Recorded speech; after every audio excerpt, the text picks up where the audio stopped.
For Annie by Edgar Allan Poe. Thank heaven. The crisis, the danger is past, and the lingering illness is over at last, and the fever called living is conquered at last.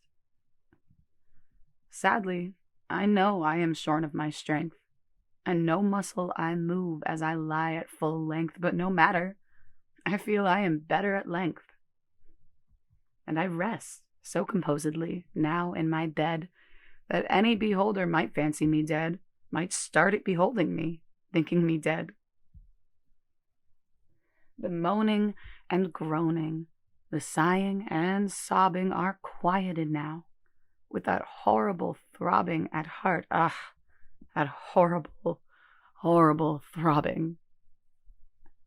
The sickness, the nausea, the pitiless pain have ceased, with the fever that maddened my brain, with the fever called living that burned in my brain. And oh, of all tortures, that torture, the worst, has abated. The terrible torture of thirst for the naphthaline river of passion accursed. I have drank of a water that quenches all thirst, of a water that flows with a lullaby sound, from a spring but a very few feet underground, from a cavern not very far down underground.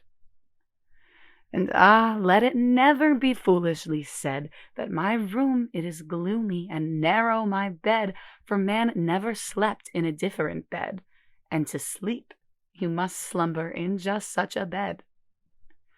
My tantalized spirit here blandly reposes, forgetting or never regretting its roses, its old agitations of myrtles and roses.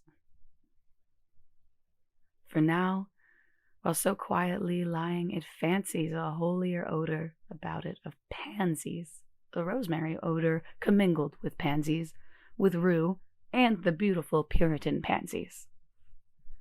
And so it lies happily, bathing in many a dream of the truth and the beauty of Annie, drowned in a bath of the tresses of Annie. She tenderly kissed me and fondly caressed, and then I fell gently to sleep on her breast, deeply to sleep from the heaven of her breast. When the light was extinguished, she covered me warm, and she prayed to the angels to keep me from harm, to the queen of the angels to shield me from harm. And I lie so composedly now in my bed, knowing her love that you fancy me dead, and I rest so contentedly now in my bed with her love at my breast that you fancy me dead, that you shudder to look at me, thinking me dead. But my heart, it is brighter than all of the many stars in the sky, for it sparkles with Annie.